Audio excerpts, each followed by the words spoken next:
ஆண்டவராகிய இயேசு கிறிஸ்துவின் விலையேறப்பட்ட நாமத்தினாலே ஆண்டவர்களுக்கு கொடுத்ததான ஏஜி பவர் மினிஸ்ட்ரியின் சார்பிலே உங்களை சந்திப்பதிலே என் இதயம் கர்த்தருக்குள் மகிழ்கிறது. இந்த வேளையை ஆண்டவரை அடியனுக்கு ஈவாய் இரக்கமாய் தந்திருக்கிறார். எனக்கு அருமையானவர்களே, இந்த அன்பின் வார்த்தைகள் நிகழ்ச்சிகளை நாம் அனுதினமும் சந்தித்து வருகிறோம். பரிசுத்த ஆவியார் நமக்கு வெளிப்படுவாராக. இந்த நாளிலும் அருமையான ஒரு வார்த்தையை கர்த்தருடைய ஆவியானவர் தந்திருக்கிறார். தொடக்க நூலின் புத்தகம் 25ஆம் அதிகாரம் 22வது இறை வார்த்தை. கர்த்தரிடத்தில் விசாரிக்கும்படியாய் ரெபெக்காள் கடந்து வந்தாள். 20 வருடம் குழந்தை வாக்கியம் இல்லாதபடி, குழந்தை செல்வம் இல்லாதபடி ஈசாக் தன் மன வாழ்க்கையிலே கடந்து வந்து ஆண்டவரை நோக்கி விண்ணப்பம் பண்ணினாராம். என் வேதம் சொல்கிறது, ஈசாக்கு வேண்டிக் கொண்டார் ஆண்டவரை நோக்கி. கர்த்தரோ ரெபெக்காள் கற்பந்தரிக்கும்படியாக வந்தாள்.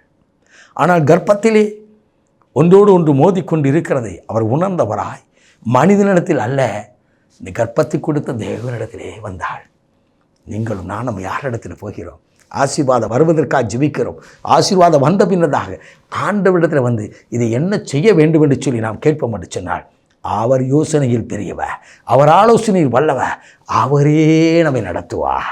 மோசே கர்த்தர் ஒருவரே வழி நடத்தினார் வேதத்தில் வாசிக்கிறோம். தாவீதை அவன் செய்வதெல்லாம் வாய்க்க பண்ணினார் என்று வாசிக்கிறோம். அவன் வர வர விருத்தி அடைந்தார் என்று வாசிக்கிறோம். ஈசாக்கின் வாழ்க்கையிலே ஒரு நல்ல மனைவியை கொடுத்தார். நல்ல மனைவி கர்த்தர் கொடுத்த ஈவ் என்று வேதம் சொல்கிறது. எனக்கு அருமையானவர்களே, உங்கள் வாழ்க்கையிலும் என்னுடைய வாழ்க்கையிலும் ஆண்டவரிடத்திலே காரியங்களை விசாரிக்கணுவா? ஈசாக்கை குறித்து ரெபெக்காள் இப்படி பார்த்திருப்பாள். ஒரு நாள் என்னை முதலாக சந்திக்கும் போது, என்னை முதலாக எலிசேர் தன் தகப்பனார் வீட்டிலிருந்து அழைத்து வந்தபோது, என் கணவராய் ஈசாக் தியானம் செய்கிற ஒரு தியான புருஷனாக இருந்ததை அவள் கண்டாள். ஆகவே அவள் கர்த்தரை சார்ந்து கொண்டாள். புருஷனை அல்ல, புருஷனை தனக்கு கொடுத்த தெய்வத்தை சார்ந்து கொண்டார். பிள்ளையை எனக்கு கற்பத்தை கொடுத்த ஆண்டவரை சார்ந்து கொண்டார். அவரிடத்தில் விசாரிக்கும்படியாக போனார். அந்த விசாரிப்பு தான் கர்த்தர் சொன்னார், உன் கற்பத்துக்குள்ளாய், ஒரே கற்பத்துக்குள்ளாய் 2 ஜாதிகள் இருக்கிறது, 2 ஆசீர்வாதங்கள் இருக்கிறது. மூத்தவன் இளையவனை செவிப்பான் என்று கர்த்தர் பேசினார். ஆகவே தான் அந்த ஆலோசனைப்படிதான் ஈசாக்கு பிள்ளைகளை ஆசீர்வதிக்கும்படியாய் கடந்து வரும்போது சரியாக கர்த்தருடைய நாமத்திலே நடத்தினார் ரெபெக்காள். உங்கள் வாழ்க்கையிலே, என் வாழ்க்கையிலே ஆசீர்வாதத்தை பெற்றுக்கொள்ள கர்த்தரிடத்தில் விசாரிப்போம். தெய்வம் பேசுகிற தெய்வம். அவர் கல்லோ மண்ணோ, அவர் ஒரு பொருளோ அல்ல, அவர் உயிருள்ள தேவன், பேசுகின்ற தேவன்.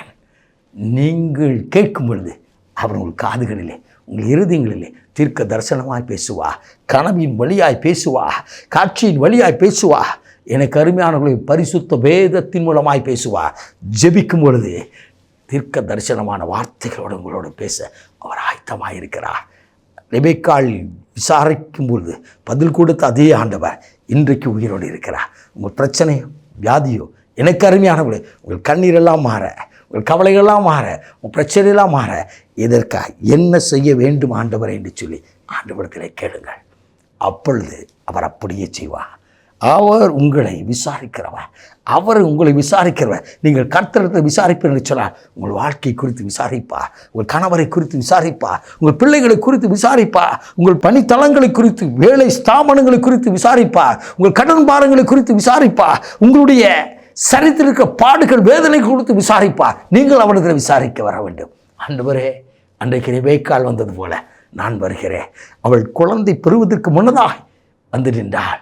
நீங்களும் ஆசீர்வாதத்தை பெறுவதற்கு முன்னதாய் வந்து, ஆண்டவரே என் வாழ்க்கையில் ஆசீர்வாதத்தை தாரும், ஆண்டவரே இதில் என்ன செய்ய வேண்டும், என் பிள்ளை கேட்ட மனவாளனை தாரும், என் பிள்ளை கேட்ட படிப்பை தாரும், என்னுடைய பிள்ளைக்கு நல்ல ஞானத்தை தாரும், எனக்கு கிருபை தாரும் என்று கேளுங்கள். கேட்கிற யாவருக்கும் கொடுக்கிறவர். இந்த நாளில், இந்த நாள் முழுதும் உங்கள் ஜெபத்திற்கு பதில் கொடுத்து, உங்களை விசாரித்து, நீங்கள் அவர் சமூகத்தில் விசாரிக்க வருவேன் சொன்னால் உங்களை விசாரித்து, உங்களை விசாலத்தில் வைக்கிற தேவன், உயர்ந்த அடைக்கலத்தில் வைக்கிற தேவன், அவன் என் மீது வாஞ்சியாக இருக்கிறபடினால் அவனை விடுவித்து உயர்ந்த அடைக்கலத்தை வைப்பேன் என்று சொன்னால் அதே ஆசீர்வாதத்தை கர்த்தர் கொடுக்க போகிறார். இன்றைக்கு நாம் ஜெபிப்போமா? அன்பின் பரலோக பிதாவே, இந்த நல்ல வேலைக்காய்மை சோதரிக்கிறோம். உடைய குமாரனாய இரட்சகர் இயேசு கிறிஸ்துவின் விலையேறப்பட்ட நாமத்தினாலே தகப்பனே, உம்முடைய நாமத்தினாலே நாங்கள் ஜெபிக்கிறோம். உம்முடைய சமூகத்தில் கண்ணீரோடு நின்று விசாரித்து கொண்டிருக்கிற ஜனங்கள் உண்டப்பா. ஆண்டவரே, என் கவலைக்கு, என் கண்ணீருக்கு, என் பாரத்திற்கு, என் வேதனைக்கு தகப்பனை நான் என்ன செய்ய வேண்டும் என்று சொல்லி விசாரிக்கிற ஒவ்வொரு பிள்ளைகளுக்கும் ஆலோசனை கொடுத்து கடந்து வர செய்யும். விசேஷமாய் கற்பத்தின் கனிக்காய் கத்தரை கொண்டிருக்கிற பிள்ளைகள் கண்ணீரை துடைத்து ஆண்டவரே மழலை செல்வங்களை கொடுத்து மகிழ பண்ணும். இதில் அப்படியே செய்வதற்காய் நன்றி. ஆசீர்வதியும் அழுகுச்சியும் இயேசு இரட்சகர் வெளியேறப்பட்ட நாமத்தில் ஜெபிக்கிறோம் ஜீவனுள்ள நல்ல பிதாவே. ஆமே ஆமே. God bless you.